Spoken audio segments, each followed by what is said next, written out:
Zadovoljen sem z udeležbo.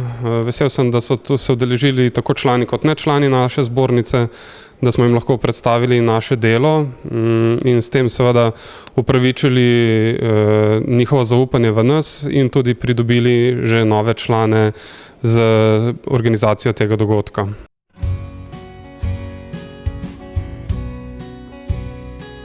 Ja, vse teme so bile zahtevne, takšne, ki jih moramo poznati posredniki. Žal se posredniki tudi z vsemi danes ugotovljenimi dejstvi ne strinjamo. Kljub zelo skrbni pripravi teh tem in skrbni pripravi splošnih pogojev in te pogodbe o posredovanju, ugotavljamo, da smo pa v veliki meri še vedno odvisni od poštenja strank na trgu, to se pravi od prodajalcev in od kupcev, in da v spore niti arbitražne ne gremo radi in v bistvu dostikrat zaradi tega tudi ostajamo brez plačil. Ja, jaz mislim, da je zadeva potekala super. No. Zadeve so bile predstavljene, bom rekel, po enoletnem napornem delu, bom rekel, celotne skupine. Samo predavanjem sem bil zelo zadovoljen. Presenetilo me je, ker sem izvedel kar nekaj novih stvari, kljub temu, da sem sodeloval dosti pri teh pripravah.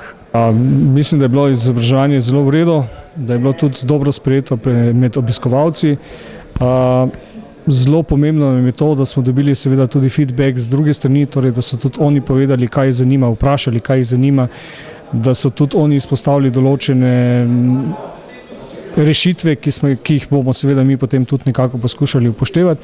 Važno je to, da seveda sodelujemo na eni strani posredniki, ki delamo v praksi, in pa na drugi strani ti, ki poskušamo te težave nekako razreševati, zato da bi seveda dosegli višjo kvaliteto storitve na trgu, da bi dosegli praktično boljšo prepoznavnost in pa seveda bistveno boljšo cenjenje nepremičninskih posrednikov.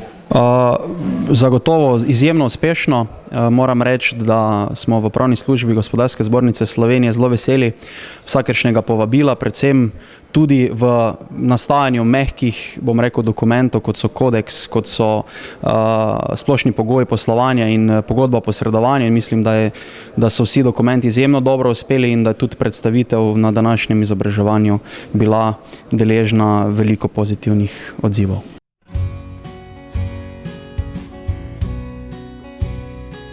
Za tistega, ki dela kot posrednik, je dovolj globoko.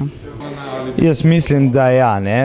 Mogoče največji poudarek, seveda, vsa javnost je najbolj zainteresirana dejansko na realne probleme. In dejansko, kaj ti splošni pogoji in pogodba in seveda na splošno kodeks, kaj predstavlja, bom rekel, za vsakega slehernega nepremičninskega posrednika.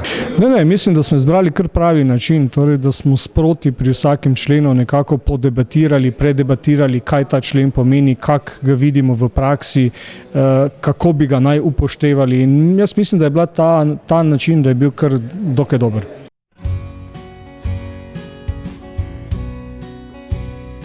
No, najemna pogodba je velik rizik, jaz osebno odklanjam oddajo nepremičnin, ker nekako najemodajalci na nas prenašajo to odgovornost za plačilo najemnin, zato bi to bilo morda res dobro.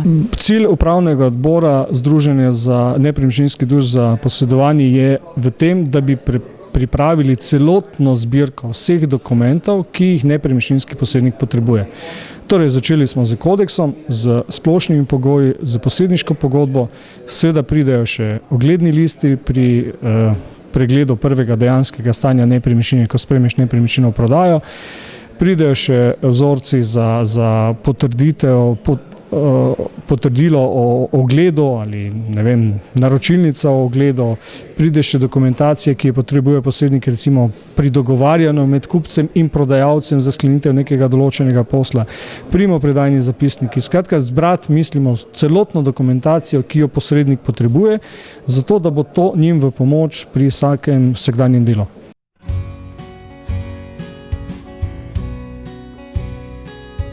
Vsekakor, jaz mislim, da bo treba še več. Danes v bistvu je bila v redu skupina, ampak mislim, da bi v vsakem primeru to mogli ponoviti, kajti mislim, da to niso vsi posredniki, ki delujejo na območju Slovenije. Tako da dejstvo je in predstaviti jim, kaj dejansko, kakšne probleme lahko razrešijo vsi ti, bom rekel, in vzorci posredniške pogodbe in splošnih pogojev, seveda kaj pa tudi kodeks za njih predstavlja v smislu dviga ravni oziroma ugleda nepremičninske družbe. In mislim, da bi to mogli delati kar bolj pogosto. Absolutno, s takimi izobraževanji moramo nadaljevati tudi v prihodnje. Jaz sem prepričan, da v prihodnje bo prišlo še več nepremičninskih posrednikov z še več težavami, da bomo še lažje reševali te zadeve. In seveda to je zelo dobrodošlo, ker konec koncev nam, ki delujemo na trgu in se srečujemo s vsakodnevnimi težavami, seveda nam je to zelo v pomoč.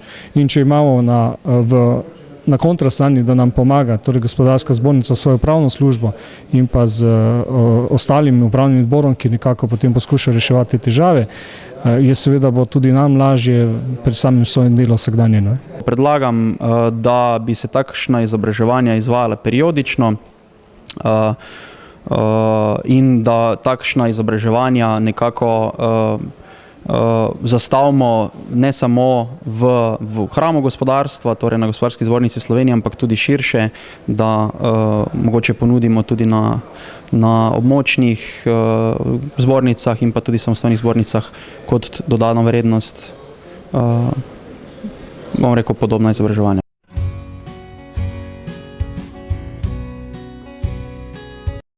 Seveda bomo sodelovali, prizadevamo si, da bi imeli svoj dan, svojo sekcijo torej nepremičninskih posrednikov, kjer bomo lahko, tako kot smo v prejšnjih 2 letih, samostojno reševali našo problematiko, torej problematiko nepremičninskih posrednikov. In to se absolutno zavzemamo, seveda pozivamo vse posrednike, da se nam seveda pridružijo, z mnenji, z temami, z vprašanji, da bodo lahko dobili tam seveda čim več odgovorov in pa čim več dobrih informacij. Tudi v bodoče bomo še izvajali tudi taka izobraževanja, tudi po ostalih krajih Slovenije, in kot zaključek bo naš letošnji 23. kongres v Portorožu 15. 16. novembra, kjer bomo pa vse dokumente, ki jih bomo še do takrat predstavili, tudi zbrali v en zbornik in bomo jih seveda še enkrat predstavili vsem udeležencem.